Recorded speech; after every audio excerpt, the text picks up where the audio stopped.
नमस्कार, prime debate में आपका स्वागत है। हम ग्लोबल पंजाब के नॉर्थ अमेरिका और संगत टीवी के यूके और यूरोप के दर्शकों का भी स्वागत करते हैं। चंडीगढ़ के 13 गांवों के लिए हुए पंचायत चुनाव के नतीजों का आज ऐलान कर दिया गया। इन गांवों की समस्याएं क्या थी, कैसे इन समस्याओं का हल होगा, आज इसी मुद्दे पर प्राइम डिबेट में चर्चा करेंगे। चंडीगढ़ के 13 गांवों में हुए पंचायत चुनाव के नतीजों के बाद अब लोगों को इंतजार है उनकी समस्याओं के समाधान का। चुनाव से पहले डे एंड नाइट की टीम ने कुछ गांव का दौरा कर जानने की कोशिश की थी कि गांव वाले आखिर भावी सरपंच से किन समस्याओं का समाधान चाहते हैं। हमें सबसे पहले तो जो हमारे गांव के कैम्बाला के जितने भी रेड लाइन के बाहर मकान बने हुए हैं, हम उनको चाहेंगे कि ये रेगुलाइज हों। यही चाहते हैं भी हमारे काम होने चाहिए। हमारे मकान ढाने वाले ढाने को आते हैं। साडे पिंड दे जिहड़े फिरनी तो बाहर मकान है नहीं, वो असीं रेगुलर कराउणा है। नए चुने हुए सरपंच खुश और ऊर्जा से भरपूर दिखाई दे रहे हैं और जीत के बाद तमाम वादे जो प्रचार के दौरान किए गए थे उन्हें पूरा करने का वादा फिर से कर रहे हैं। हम अपने गांव में पार्क बनाना चाहते हैं। हमारे गांव में पार्क नहीं है और हमारे चाचा जी जो पूर्व सरपंच थे उन्होंने धर्मशाला का नींव पत्थर रखा है, उसका काम पूरा करवाएंगे। और भी जो गांव के काम हैं जो अधूरे रह चुके हैं, हम सभी कामों को पूरा करवाएंगे। आज तक हमारी पंचायत ने मकानों का बाल भी बांका नहीं होना दिया। वैसे ही हम मकानों को एज इट इज़ रखेंगे, उनको सभी मूलभूत सुविधाएं दिलाएंगे। उसके साथ साथ जैसे आपने देखा है कि थोड़ी बहुत ज़्यादा कमी नहीं रही है, थोड़ी सी रही है। जैसे पार्क हमारा पेंडिंग है और एक प्लेग्राउंड पेंडिंग है, वो हम बनवाएंगे। जो लाल डोरे के बाहर मकान बने हैं वहाँ पानी का कनेक्शन है, बिजली का कनेक्शन है, सीवरेज का कनेक्शन लोगों ने अपने पैसों डाला, बट उसको कनेक्शन को जो है मेन लाइन में जोड़ा ही नहीं किया। जो गाँव की पार्टीबाजी है, गाँव के लोगों ने पहले जो है पंचायत ने कुछ भी नहीं किया। अब उम्मीद यही की जा सकती है कि गांव वालों से जो वादे किए गए उन्हें नए चुने गए जनप्रतिनिधि पूरा करेंगे और जनता की उम्मीदों पर खरे उतरने की कोशिश करेंगे। और ये जो वादे किए गए वो पूरा कैसे होंगे और कितने होंगे, इसी पर आज चर्चा करेंगे। हमारे साथ स्टूडियो में मौजूद है विवेक त्रिवेदी, सोशल डेवलपमेंट एक्सपर्ट हैं। हमारे साथ जोगिंदर सिंह भी मौजूद हैं स्टूडियो में, पेंडू संघर्ष कमेटी चंडीगढ़ के महासचिव हैं, गाँव की समस्याओं को लेकर आवाज़ उठाते रहे हैं। जोगिंदर सिंह जी, आपसे ही चर्चा की शुरुआत करना चाहेंगे। आप सबसे पहले तो जानना चाहेंगे आपकी जो पेंडू संघर्ष कमेटी है वो करती क्या है? जो पेंडू संघर्ष कमेटी चंडीगढ़ हमारी है वो 2011 में हमने फॉर्म किया था इसको। तब से लेके अब तक हमने जितने रूरल पीपल्स के इश्यूज़ हैं उनको हम टेकअप करते हैं प्रशासन के साथ। और जो गांव 10 गांव पड़ते हैं कॉरपोरेशन के अंडर, उसको हम कॉरपोरेशन के जो अथॉरिटीज़ हैं, उनके मेयर साहब हैं और दूसरे जो रिप्रेजेंटेटिव हैं उनके साथ उसको टेकअप करते हैं।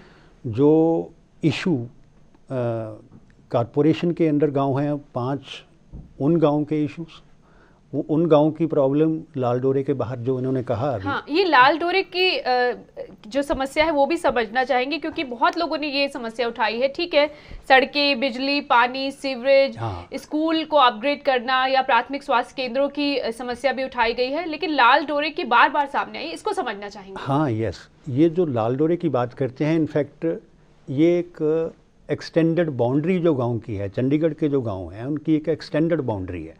लाल डोरा तो बहुत पुरानी आबादी है जी। वो तो ब्रिटिश पीरियड के अंदर 1886 में शायद उस वक्त ये हुआ था, लेकिन 1950s और 60s में जो लैंड कंसोलिडेशन हुआ है जिसको हम मुरब्बेबंदी बोलते हैं, उस मुरब्बेबंदी में एक एक्सटेंडेड बाउंड्री गांव की फिक्स की थी। उसके बाहर जो एरेबल लैंड है उस एरेबल लैंड पे ये मकान बने हुए हैं। सोशल प्रेशर बढ़ गया गांव के अंदर, पॉपुलेशन बढ़ गई है, माइग्रेशन भी हो रही है, बहुत सारे कारण हैं, फैक्टर हैं। ये अवैध निर्माण है, इसको बोल सकते हैं आप अवैध निर्माण, लेकिन ये लोगों की कंपल्शंस में से, सोशल कंपल्शन में से पैदा हुई ये समस्या है। इसका समाधान होना चाहिए और इसका समाधान प्रशासन को ही करना पड़ेगा। हाँ। अब जो सरपंच जो चुनकर आए वो वादा कर रहे हैं कि वो इस समस्या का हल निकालेंगे। क्या उनके पास इतने अधिकार हैं कि वो इस समस्या का हल निकाल सके? इस समस्या का हल तो इनफैक्ट प्रशासन को निकालना चाहिए, चंडीगढ़ प्रशासन को, उसी के हाथ में है, क्योंकि वो सेंटर के साथ कोऑर्डिनेट करती है। ये सेंटर इसमें अगर दखलंदाजी करेगा तो इस समस्या का हल निकल आएगा। गांव वालों के पास तो यही है कि वो सोशल प्रेशर डाल सकते, ऑर्गेनाइजेशनल प्रेशर डाल सकते हैं, इसके ऊपर इस समस्या की आवाज़ पहुंचा सकते हैं। ये उनकी एक बर्निंग प्रॉब्लम है। इस प्रॉब्लम को लेके वो टेकअप करते हैं, इसको डिफरेंट अथॉरिटी के पास जाते हैं। तो अथॉरिटी को देखना चाहिए कोई इस इशू को वो सोल्यूशन निकाले। विवेक जी, आप सामाजिक विकास के मुद्दे पर बात करते हैं और विशेषज्ञ हैं उसके, क्या लगता है कि शहरी और ग्रामीण विकास की अगर बात करें, क्या फ़र्क है, और फ़र्क है तो कितना ज़्यादा है, और उसे भरा कैसे जा सकता है कि दोनों जगह समान रूप से विकास हो जो हक बनता है उनका भी? सर्वप्रथम मैं इस चर्चा को स्टार्ट करने से पहले मैं गांधी जी का यहाँ जिक्र जरूर करूँगा। गांधी जी ने काफ़ी पहले यही कहा था कि हमें अगर देश का विकास करना है तो हमें पहले ग्रामीण विकास करना पड़ेगा। एंड उस समय से और आज के परिप्रेक्ष्य में आज काफ़ी विषमताएं और दूरियां बन चुकी हैं। और पंचायतों को अधिकार देने की बात उन्होंने कही, उन्होंने ही स्टार्ट की। एंड फिर ये 73rd कॉन्स्टिट्यूशनल अमेंडमेंट आया 1992 में, कहीं ना कहीं उनका ही संदेश उसमें छुपा हुआ है और वो है।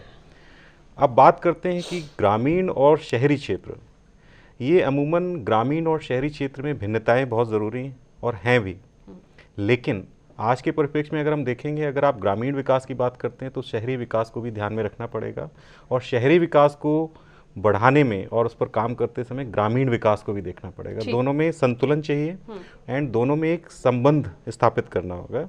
जैसे कि अब आप देखेंगे जो ग्रामीण समुदाय है वो आज रोजगार की दृष्टि से आजीविका के लिए शहरों की तरफ माइग्रेंट्स है, और विकास के लिए भी वो शायद शहरों को ही मॉडल मानते हैं अपना, कि जिस तरह से चमचमाती सड़कें अच्छी उन्हें दिखाई देती हैं, सुचारू यातायात व्यवस्था है, बिजली पानी की समस्या काफी हद तक यहाँ सही है, तो गाँव में भी वैसा हो। इंडियन कंटेक्स्ट में क्या होता है, हम ग्रामीण से अर्बन शहरी क्षेत्र में माइग्रेशन है। अर्बन से कोई एक मॉडल नहीं, ग्रामीण से कोई ऐसा मॉडल नहीं आया कि अर्बन से आप रूरल सेटिंग्स में जाके इस्टेब्लिश हों और आप फिर आप काम करते हैं। कुछ एक मॉडल्स हैं, कुछ साउथ में मिलेंगे, कुछ हिमाचल में भी मिलेंगे, जो आज भी हॉर्टिकल्चर एग्रीकल्चर को अपनाते हैं और शहर में रह के वो सारी सुविधाओं को ग्रामीण क्षेत्रों में लेके गए। तो उन मॉडल्स पे हमें काम करना पड़ेगा। और चंडीगढ़ के परिप्रेक्ष्य में मॉडल बिल्कुल डिफरेंट है। यूनियन टेरिटरी स्टेटस है, लैंड एक्विजिशन से कुछ क्षेत्रों को डेवलप किया गया है, अर्बन डेवलपमेंट हुआ, विकास हुआ, सेक्टर्स का निर्माण हुआ, लेकिन कुछ विलेजेस भी रह गए, उनका आज शहरीकरण हो चुका है जी। उसमें जो पॉपुलेशन, जो वहाँ की नेटिव पॉपुलेशन है, जो वहाँ के रहने वाले लोग थे, उनके साथ साथ वहाँ माइग्रेंट्स का भी एक इन्फ्लक्स आ चुका है। एंड इस संदर्भ में जब आप उस विकास की बात करते हैं तो हमें देखना पड़ेगा कि जो उसके बेनिफिशरी हैं वो असल में नेटिव हैं या माइग्रेंट्स आए हुए शहर में हैं। हाँ, तो हमें क्या विकास के लिए ये कैटेगराइज हमें करना पड़ेगा, हमें समझना पड़ेगा, क्योंकि जो उस क्षेत्र के मूलतः निवासी हैं, कहीं उनका शेयर जो है, जो चीज़ होनी चाहिए थी, वो कहीं ना कहीं और ना चला जाए किसी और के पास। एंड इसमें वो कहीं ना कहीं हो सकता है इसके वो फायदे या जो हैं वो शायद नहीं ले पाए और वंचित रह गए हों। अब जैसे कुछ क्षेत्र हैं, मैं देख रहा हूँ 10-11 सालों से डड्डू माजरा है, मलोया है, कैम्बाला भी मैं आपके क्लिप्स में देख रहा था। तो इनकी जो समस्याएं हैं वो आप एजुकेशन में थोड़ा डिफरेंस रहेगा, हेल्थ एम्यूनिटीज़ में रहेगा, और जो भारत सरकार की योजनाएं हैं बहुत सारी, वो जब आप बाहर से देखते हैं चंडीगढ़ को तो लोग सोचते नहीं कि यहाँ रूरल डेवलपमेंट या रूरल विकास रहता है। वो दूर से यही समझते हैं Chandigarh is a total urban. जबकि 13 गांव जुड़े हुए हैं, 13 गांव जुड़े हुए हैं। बिल्कुल। तो इन गांव की जो समस्याएं क्या थी और इन चुनाव के दौरान कौन से मुद्दे उठे, हमारे साथ हमारे सहयोगी मनोज राठी न्यूज रूम से जुड़ रहे हैं, उन्हीं से जानने की कोशिश करते हैं। मनोज, आप जब ये चुनाव होने वाले थे उससे पहले आपने काफी सारे गांव का दौरा किया और वहां की समस्याएं जानने की कोशिश की, लोगों ने आवाज उठाई भी। आपको क्या लगता है कौन कौन सी खास समस्याओं का सामना वो लोग कर रहे हैं जिनका अब वो हल चाहते हैं, नए जो चुने गए हैं सरपंच उनके से? बिल्कुल बताना चाहूँगा कि जो चुनावों के समय में जो हमने यहाँ पे पूरे 13 गांव के जो है वहाँ पे सर्वे किया है, लोगों से बात की है, उनकी समस्याओं को जाना है। हमने पूरे 13 गांव को जो सर्वे किया है उसमें से कई बातें निकल के सामने आई हैं, जिसमें से लोगों को किस तरह काफ़ी तरह की दिक्कतें जो हैं वो सामने थी। जैसे कि अगर हम पानी पीने की बात करें, पीने का जो पानी है वहाँ पर मोस्टली जो गाँव हैं, ज़्यादातर गाँव हैं उनमें पानी पीने की समस्याएँ हैं, टूटी सड़कें हैं वहाँ पर। अगर हम बात करें लोगों से, हमने लोगों से बात की, उनका यही कहना है कि कई साल बीत गए हैं लेकिन गाँव का जो विकास है, सड़कें टूटी हुई है, पानी की सुविधा ठीक नहीं है, बिजली की समस्या जो है, काफ़ी दिक्कतें हैं। गांव की अगर हम बात करें, चंडीगढ़ प्रशासन जो है उनकी तरफ ध्यान नहीं देता, जो सरपंच है, मौजूदा सरपंच हैं, वो उनकी तरफ ध्यान नहीं देते। तो 13 गाँव में से लगभग जो है ज़्यादातर गाँव में जो है विकास के काम पे जो है, अगर विकास के कार्य की बात करें तो बहुत ही कम जो ऐसे गाँव थे जिनमें विकास कार्य जो है पूरे हो सके थे। हमने पूरा जो है सर्वे किया या हमारी टीम ने इसको पूरा कवर किया, लेकिन उसमें एक ही बात सामने नजर आई कि जितने भी गांव हैं, 13 गांव हैं चंडीगढ़ के, लगभग जो गांव हैं उनमें ज़्यादातर विकास की अभी भी ज़रूरत है। लोगों को जो बेसिक एमिनिटीज़ हैं, जो सुविधाएं हैं, अभी तक जो है वो प्राप्त मात्रा में नहीं मिल पाई हैं। अगर हम बात करें कई गाँव की जो है उसमें 2-3 चीज़ें जो है सामने आई निकल के, जो लोगों की सुविधाएँ हैं अभी तक जो हम आपको बात करें, चुनावों के दौरान हमने बात की, लेकिन उसमें ये देखने को मिला कि चुनावों के समय में ही जो सरपंच, जो मौजूदा उम्मीदवार जो है खड़े हुए थे, वो लोगों को लुभाने के लिए जो है सड़कें बना रहे थे। लेकिन उससे बिल्कुल हमने देखा था जी, लेकिन उससे पहले अगर हम बात करें तो उससे पहले जो है ना के बराबर विकास कार्य जो है ना के बराबर थे। लोगों में गुस्सा था कि जो मौजूदा सरपंच हैं, ज्यादातर गांव की मैं आपको बात बता रहा हूं कि ज्यादातर गांव में जो है विकास के काम पे कुछ भी नहीं हुआ पिछले 5 साल की अगर हम बात करें। जी राजेंद्र जी। मनोज, ये भी सामने आ रहा था कि भेदभाव होता है विकास को लेकर, अपने लोगों का काम करा दिया जाता है और बाकी छूट जाता है।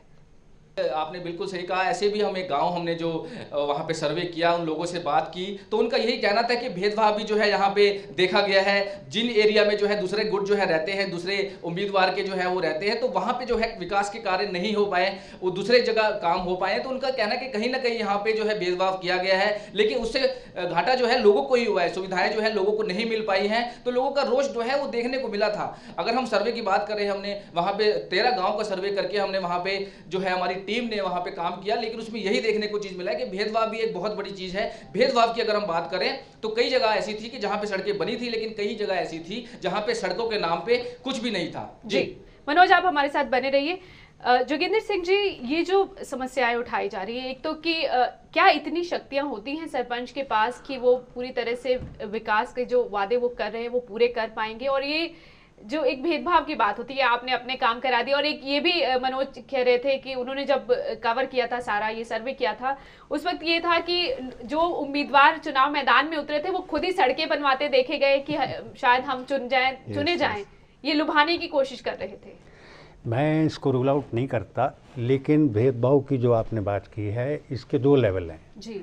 एक तो भेदभाव जो अर्बन, ये जो यहाँ पे टोटल जो एडमिनिस्ट्रेशन है वो कम्प्लीटली अर्बनाइज्ड है, उसका अर्बन बायस भी है। तो क्या जो वो काम समझते नहीं कि गांव की समस्याएं क्या है? वही मैं आपको बता रहा हूँ। देखो, एक तो ये है इसका जो भेदभाव का ये है कि शहर के मुकाबले गांव को कम तवज्जो दी जाती है। ये दूसरा है कि जो गांव का पंचायती सिस्टम है, पंचायत है एक, उस गांव के अंदर भी भेदभाव कई बार हो जाता है, लेकिन उसकी गुंजाइश बहुत कम होती है। उसकी वजह ये है कि सरपंच अकेला नहीं होता, उसके साथ 10 मेंबर और भी होते हैं। एक टीम है, एक कम्पैक्ट टीम होती है। उसमें अगर डिस्ट्रीब्यूशन वर्क ना भी हो, अगर पंचायत सपोज करो 22 हो जाता है, लेकिन ये मुद्दा उठा देते हैं वो लोग जो मेंबर पंचायत होती है। और ये भी एक गांव से ये भी खबर आई थी कि पंचों और सरपंच में मतभेद के चलते विकास नहीं हो जाता है। हो जाता है, कई बार ऐसा होता है, लेकिन शक्तियां जो है वो सरपंच के पास ज्यादा होती हैं। एक अगली बात ये है कि जनरली पंचायतों को वो राइट नहीं दिए जाते, नहीं है फाइनेंशियल राइट, वो नहीं दिए जाते। आज हम चर्चा कर रहे हैं चंडीगढ़ के 13 गांव में जो पंचायत चुनाव हुए हैं उसके आज नतीजे आए हैं, और जो सरपंच चुने गए हैं, जो वादे उन्होंने किए, क्या वो पूरे हो पाएंगे। हमारे साथ मनोज राठी न्यूज़ रूम से जुड़े हुए हैं। मनोज, अधिकारों और शक्तियों की बात जोगिंदर सिंह हमारे साथ स्टूडियो में मौजूद है, वो कर रहे थे कि इतने अधिकार नहीं। क्या जब आपकी बात हुई थी, आप गए थे, क्या सरपंचों को किसी तरह की शिकायत थी कि उन्हें शक्तियां कम मिल रही हैं या उनकी आवाज़ सुनी नहीं जाती? जी बिल्कुल राजेंद्र, ये बात जो जोगिंदर जी ने कही है कि जो लिमिटेड जो होती है, हमारी सरपंचों से बात हुई थी, उनका यही कहना था कि जो फंड्स होते हैं वो लिमिटेड होते हैं। इतने में जो है आबादी भी जो है वो धीरे धीरे गाँव की जो है बढ़ती जा रही है, इतने में जो है विकास के कार्य करवाना बहुत मुश्किल हो जाता है। उनका यहाँ तक कहना था कि अपनी जेब से उन्होंने खर्च करके विकास के कार्य करवाए हैं। हालांकि चंडीगढ़ प्रशासन की अगर हम बात करें तो उनका यही कहना था कि जो फंड्स जो हैं उनको लिमिटेड मिलते हैं, कोई भी उसमें इजाफा नहीं हुआ है, और वो अपने जेब से जो है खर्च करके जो है विकास कार्य करवाते हैं। ये चीज़ें काफ़ी जो गांव का हमने सर्वे किया उसमें काफ़ी सामने ये चीज़ें आई हैं कि जो उनके फंड्स की अगर हम बात करें तो उनका यही कहना था कि फंड्स जो है वो काफ़ी लिमिटेड होते हैं और विकास कार्य को जो है वो नहीं करवा पाते पूरे। जी शुक्रिया मनोज इस तमाम जानकारी के लिए। जोगिंदर सिंह जी, आप भी यही बात करें कि अधिकार और शक्ति किस तरह से उन्हें ज़्यादा मजबूत किया जा सकता है? उसको दो बातें हैं इसमें। एक तो फंड ज़्यादा एलोकेट होने चाहिए, ठीक, बहुत ज़रूरी है। बहुत इश्यूज़ हैं गांव के अंदर। मेरे पास एक डिमांड चार्टर है जो हमने चंडीगढ़ एडमिनिस्ट्रेशन को दिया था, 9 पेज का डिमांड चार्टर है। इसमें कंप्लीट रूरल डेवलपमेंट का एक एजेंडा हम लेके गए थे उनके पास। एक तो फंड एलोकेशन ज़्यादा होना चाहिए। सेकेंडली, इसको खर्च कैसे करना है, इसमें पंचायत, पूरी पंचायत को इन्वॉल्व करना चाहिए। उनके ज़रिए ये फंड जो वहाँ पे खर्च होना चाहिए, ये ब्यूरोक्रेसी पे निर्भर कर जाते हैं, तो वो अपनी मर्ज़ी से सारा काम करते हैं। ये मेन समस्या है। ये समस्याएं क्या वहाँ सुनी नहीं जाती? बहुत कम, रेयरली। आप कुछ सुझाव दे सकते हैं विवेक त्रिवेदी जी इस पर? जी, इस क्षेत्र में जहाँ रिसोर्सेज की बात आती है, चाहे वो फाइनेंशियल रिसोर्सेज हों या और भी तरह के रिसोर्सेज की अवेलेबिलिटी या उनको पूल करने की ज़रूरत है, तो इस क्षेत्र में मेरे मायने में और मेरी समझ में अगर ये जो इलेक्टेड बॉडी आई है, इनका प्रशिक्षण बहुत ज़रूरी है। ठीक, देखिए, आप how you can plan and how you can tap resources, once you know the projects, once you know the funding agencies, once you know the DPRs, तो इनकी नॉलेज बहुत ज़रूरी है। तो सबसे पहले अब ये चुन के आए हैं तो इनका प्रशिक्षण ज़रूरी है। चाहे तो ये जो इलेक्टेड बॉडी आई है ये खुद अपना प्रशिक्षण कर सकते हैं या किसी इंस्टीट्यूशंस में जा सकते हैं, वेबसाइट से, लॉ से, एंड प्रोजेक्ट्स को समझना पड़ेगा मिनिस्ट्री से कौन सा प्रोजेक्ट्स ये ला सकते हैं। तो रिसोर्सेज की कमी कहीं पर भी नहीं है। इन बॉडीज़ को तय करना पड़ेगा कि ये क्या करना चाहते हैं, प्राथमिकताएं क्या है, पहले क्या काम करना है और उसके बाद क्या। एंड इन्विजनिंग की बहुत ज़रूरत है। दूरदृष्टि से इनको 5 ईयर्स तक देखना पड़ेगा ये कैसे कैसे काम, जो जनता जो आप कह रहे विवेक जी, क्या ये करते होंगे? एंड मैं इस उसमें कहना उचित नहीं समझूंगा, बट आज के परिप्रेक्ष्य में ये कम है, प्रशिक्षण बहुत कम है। इलेक्ट होके आते हैं एंड 5 ईयर्स तक जो है वो पब्लिक की सेवा करते हैं, बट बहुत कम लोग जो होते हैं जो इनको समझते हैं एंड उनके ऊपर कुछ सीख खुद भी लेते हैं और दूसरों को भी देते हैं एंड नेटवर्क करते हैं एंड रिसोर्सेज को पूल करके लाते हैं, पास कराते हैं रेजोल्यूशंस एंड मिनिस्ट्रीज को प्रोजेक्ट्स भेजते हैं एंड वो मिनिस्ट्री से पूल भी करते हैं। तो इन सभी के लिए सिर्फ आपको इतना ही नहीं कि आप सरपंच चुनेंगे, आप मिठाइयाँ खा लें और फूल मालाएं पहन लें, उसके बाद जो जिम्मेदारियां कैसे पूरी होंगी उस पर जरूरी है नजर रखना। आज की तारीख के बाद इनकी जिम्मेदारियां और बढ़ जाती हैं। आपको इन्फॉर्मेशन गैदर करनी पड़ेगी, आपको नेटवर्क बिल्ड करना पड़ेगा, आपको कन्वर्जेंस लाना पड़ेगा, आपको कुछ चीज़ें जो हैं शहरी क्षेत्रों से भी सीखनी पड़ेंगी और शहरों के साथ समन्वय स्थापित करना पड़ेगा। जी, है ना? जोगिंदर सिंह जी, आप जाते हैं गांव में, मेरे ख्याल तमाम गांव में आप जाते रहते होंगे, ये जो 13 गांव है चंडीगढ़ के साथ लगते, आपको लगता है कि जिस तरह की विवेक जी कह रहे हैं कि इन्हें प्रशिक्षित करने की ज़रूरत है और इनको प्राथमिकताएं तय करनी पड़ेंगी, ऐसा करते हैं वो, ऐसा कुछ प्लानिंग करते हैं? देखो, प्लानिंग, उसको प्रशिक्षण की जहाँ तक बात है, प्रशिक्षण तो ये 2 तरीके हैं इसके। एक तो जैसे हमारा ऑर्गेनाइजेशन बन गया है, ये कर सकता है। आपको पता है समस्याएं क्या हैं और उसका हल कैसे होगा, हम कर सकते हैं। तो क्या आपको वो आपका सहयोग लेते हैं? बिल्कुल, बहुत लेते हैं। हमारी इस कमेटी के अंदर जो पिछले पूरे सरपंच थे वो इस कमेटी के मेंबर थे। अभी भी हम उससे फायदा हुआ उन्हें? बिल्कुल फ़ायदा होता है। अभी भी हम जो नए सरपंच बने हैं वो भी हमारी कमेटी में आएंगे, काम करेंगे। ठीक। एक प्रशासन को करना चाहिए ट्रेनिंग, प्रशासन को इनको ट्रेन करना इसकी चाहिए। आपने कभी मांग की है? इसकी मांग तो नहीं है सच की, लेकिन इनकी सजेशन है, बहुत मैनी थैंक्स फॉर हिम, कि अब ये हम कर लेंगे मांग। ठीक।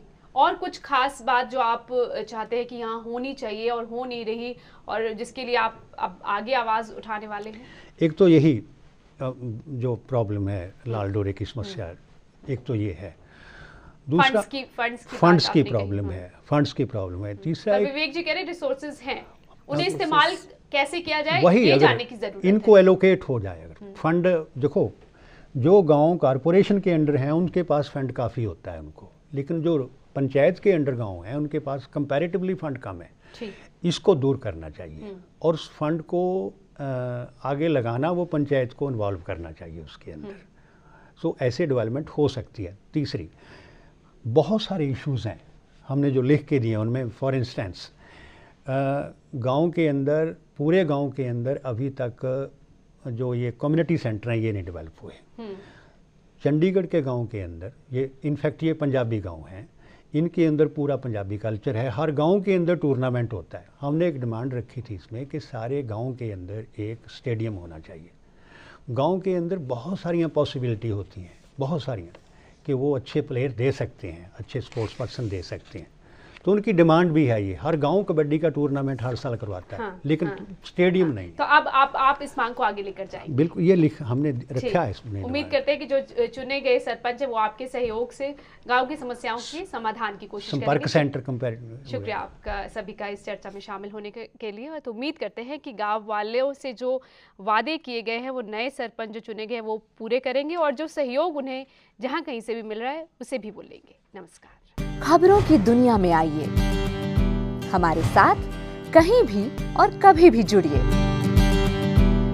हम मिलेंगे फेसबुक पर, हम दिखेंगे यूट्यूब पर, हमें फॉलो कीजिए ट्विटर पर। खबरों के साथ बने रहिए रात दिन।